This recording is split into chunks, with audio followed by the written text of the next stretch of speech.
Jeta ku t'je pa fëmijë, ku si e prend vetë, je normal je, si thot një fjalë popullore, kënos në kerë. Dërsa kur të bëhen shprend, janë disa obligime tjera, familjare, për fëmin, për bashkëshortin. Harrojmë edhe veten duke marrë me fëmijët. Po dikur tu rrit gradualisht, prap i kthehemi jetës prap. Ja dëshiroj kretëve aty në fenë që kanë dëshirë mu bë nana. Edhe duhet të bëhen nana, patjetër ta ndjejnë atë ndjenjen e nanës, që janë më të duroshme me fëmijët. Jo me ja plotësu gjitha dëshirat, po më kanë ato në atë farë masën që mundën me ja plotësu. Si je? Mirë, faleminderit. Si po kalon? Mirë, po kalojna. Po të qemi një bukuroshe, me një muglushe, që nuk guxojmë ta shfaqim shumë. Je nalë? Po, faleminderit. E sa fëmijëve? 3. Qeni mirë gjatë. Faleminderit shumë. Sa t'jem? 2 djemë një vajzë. Po, e pas ke rastret vajza. Po, e ka Ka bërë. pas djempe vajza? Vajzën e ka më të vogël si djemë. Sa mirë. Po, kjo pas ka përmbush, më Po, duket e ka përmbush tamam familjen. Ti jesh nanë është gjë shumë e mirë që ndoshta çdo femër ëndron. Po, patjetër është një gjë shumë e mrekullueshme. Ja dëshiroj kretëve aty në fenë që kanë dëshirë mu bë nana. Edhe duhet të bëhen nana, patjetër ta ndjejnë atë ndjenjen e nanës, që është më ka nanë vetë. Alon, sa të ka ndryshu jetën, ardha e fëmijëve ty si nanë? Mu si nanë ma ka ndryshu 100%. Ma ka ndryshu rëndësisht këtë. A bëj një dallim të kalumën dhe tash? Patjetër. Ndallim të nanave apo të jetës teme? Të jetës tonë, si ke qenë ma i ti pa fëmijë? Po, normal, jeta ku t'je pa fëmijë, ku si e prend vetë, je normal je, si thot një fjalë popullore, kënos në kerë. Je vetë edhe s'ki përgjegjësi shumë. Dërsa kur të bëhen shprend, janë disa obligime tjera, familjare, për fëmin, për bashkëshortin e për krejtë. Këto se ndryshon në jeta. Shumë i saj, nana thonë, harrojmë prindit, përgjithësi harrojmë veten kur i kem fëmijët. Po, në fillim po, derisa të janë vegjël, po, është e vërtet shumë e harrojmë edhe veten duke marrë me fëmijët. Po, dikur tu rrit gradualisht, prap i kthehemi jetës prap. Rriten edhe këta vjedësohen përgjithësisht edhe këta i marrin vetë, kështu që edhe për veti kemi kohë.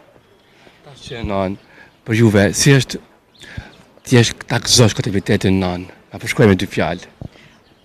Ti jesh nanë është një fjalë shumë e madhe që s'mundesh mi dhënë asnjë farë për kufizimit kësaj, është një ndjenjë që s'mundesh me përkufizu. Është një fakt që s'din qysh me përkufizu, është një ndjenjë shumë e mirë. Ata që e kanë përjetu, ato e dinë mas mirë se çfarë ndjenjë është. Është një ndjenjë shumë e mrekullueshme. Po unë për veti po flas, nuk e di sa çysh e përjetojnë tjerët, po është një ndjenjë shumë e mrekullueshme ka nanë. Tash kur jeti tash nanë, atë ka vë që ndoshta të kalumën, pa dashje si fëmijë, me lëndu nanën ndonjëherë, sa ti pishman. Është e vërtet.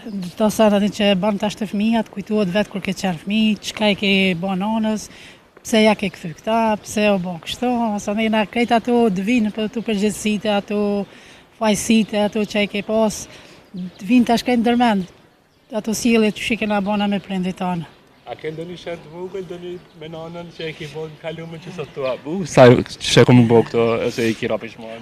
Po, shumë shpesh edhe në nana, përpara, kur më ka dhënë ai obligim, ka thirrë atë, edhe unë si fëmijë, e që kom thënë po edhe kom vazhdu lojën time se kom bë. Tash pishat të fëmijët e mi, po më kujtohet ato edhe këta, po thënë, mama janë edhe vazhdoj lojën, po thamë, sa keq ka qenë ajo, çish e kom vepruar, thonë, po njëjtat më ktheshin. A s'është përgjithësi sot, sa po merren nanat? Një mision më të madh e ka, domethënë më të vështirë nanat çdo herë, po jo te baballarët. Varet tash edhe prej familjes që janë, tash ato kur po punojmë nanat, tash përpara kanë qenë më shumë ato anvise, kanë nejtë të shtëpia dhe kanë pas kohë më shumë më marrë me fëmijë. Tash na në për puna po kena obligime të tjera të punës edhe po na bën shumë pak më marrë me fëmijë. Na bën kohë e shkurtër edhe çata po mundohem me shfrytzu maksimalisht. Çat kohë kur po kemi pushim më marrë me fëmijët më shumë. Po mundohemi më marrë më shumë, po ajo është mungesa prapë të fëmija, është një farë mungese ndjen prindin. Ta po janë të ditën 8 orë, po duhet më kanë kopsht. Na dhe to po no. Mandena po jemi ato ngarkesat e punës, stresi ato, edhe kur vim ndonjëherë pa dashje, e neglizhojmë edhe fëmijët. Është po kur ti edhe gjithmonë të shtëpia është diçka një ndjen më e mirë, është edhe për fëmin edhe për prindin. Mendoj që gratë çdo herë po gjithë më të madhe gjatë rritjes së fëmijës. Unë mendoj që po, tash kanë ndryshuar pak edhe babat kanë vazhduar, po fillojnë tash më marrë me fëmijë. Sidomos mu bashkëshorti më ndihmon shumë. Më ndihmon te fëmijët shumë, po jemi të dy në punë, po edhe në kohën e marrëm kur të shtajnë pushim e këto, më ndihmon. Ka ardhur tash një ndryshim tjetër, ndryshe ka unë e kom pas babën edhe ajo marr, po ndryshe ka qenë sa e veç ka qenë kryefamiliar, ka punu vetëm ai.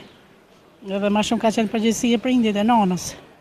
Në që ka ndryshu ky fenomen tash, edhe baballarët më shumë po merren? Ka ndryshu, unë e vrej sidomos të gjeneratat e reja, edhe baballarët shumë mirën me prindë, me fëmijët. Mirën më shumë sigurisht si kohët e tjera.